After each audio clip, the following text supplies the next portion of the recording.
पुढचे काही महिने पृथ्वी वेगानं फिरणार आहे. भविष्यात घड्याळाची वेळ सुद्धा बदलावी लागणार आहे. 9 जुलैला नेमकं झालं काय, ज्यामुळे या गोष्टी घडतायत? जाणून घेण्यासाठी हा व्हिडिओ शेवटपर्यंत पहा.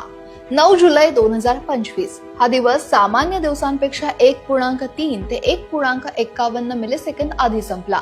इतिहासातला सगळ्यात लहान दिवस मानला जाऊ शकतो. यापूर्वी 5 जुलै 2024 ला पृथ्वीनं आपलं परिभ्रमण 1.66 मिलीसेकंद आधी पूर्ण केलं होतं. पृथ्वी 24 तासात एक पूर्ण प्रदक्षिणा पूर्ण करते. International earth rotation and reference system service म्हणजेच IERS नुसार येणाऱ्या 22 जुलै आणि 5 ऑगस्टचे दिवस सुद्धा सामान्य दिवसांपेक्षा 1.3 ते 1.51 मिलीसेकंद कमी असू शकतात. चंद्र पृथ्वीच्या परिभ्रमणावर परिणाम करतोय. तो पृथ्वीला थोडं वेगानं फिरवतोय.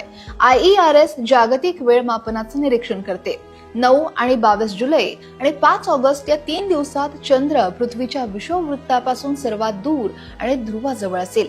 सर्वात जलद परिभ्रमणाचा विक्रम हा 5 जुलै 2024 रोजी झालेला, जेव्हा पृथ्वीनं आपलं पूर्ण परिभ्रमण हे 1.66 मिलीसेकंद आधी पूर्ण केलं, म्हणजेच 24 तासांपेक्षा थोड्या कमी वेळात. यात कोणताही धोका नसला तरी याचा परिणाम हा सध्याच्या वेळ मोजण्याच्या प्रणाली म्हणजेच अणुघड्याळावर होऊ शकतो. भविष्यात आपल्याला घड्याळातून 1 सेकंद वजा करावा लागू शकतो. याला निगेटिव्ह लीप सेकंद म्हणतात. पृथ्वीच्या परिभ्रमणाचा वेग हा नेहमी सारखा नसतो. सूर्य आणि चंद्राची स्थिती, पृथ्वीच्या चुंबकीय क्षेत्रात बदल, पृथ्वीच्या आत आणि बाहेरील वस्तुमानाचं असमान वितरण, ज्यामध्ये बर्फ वितळणं, समुद्राच्या पातळीत बदल अशा गोष्टी त्यावर परिणाम करतात. खरं तर सुरुवातीला पृथ्वी फक्त 6 ते 8 तासात 360 डिग्री अंशात फिरायची असं म्हणतात, पण त्यानंतर 1 दिवस पूर्ण करण्यासाठी लागणारा वेळ हा वाढत गेला. सध्या तो सुमारे 24 तासांचा आहे. सुरुवातीच्या निर्मितीच्या वेळी चंद्र हा पृथ्वीपासून फक्त 24,000 किलोमीटर अंतरावर होता.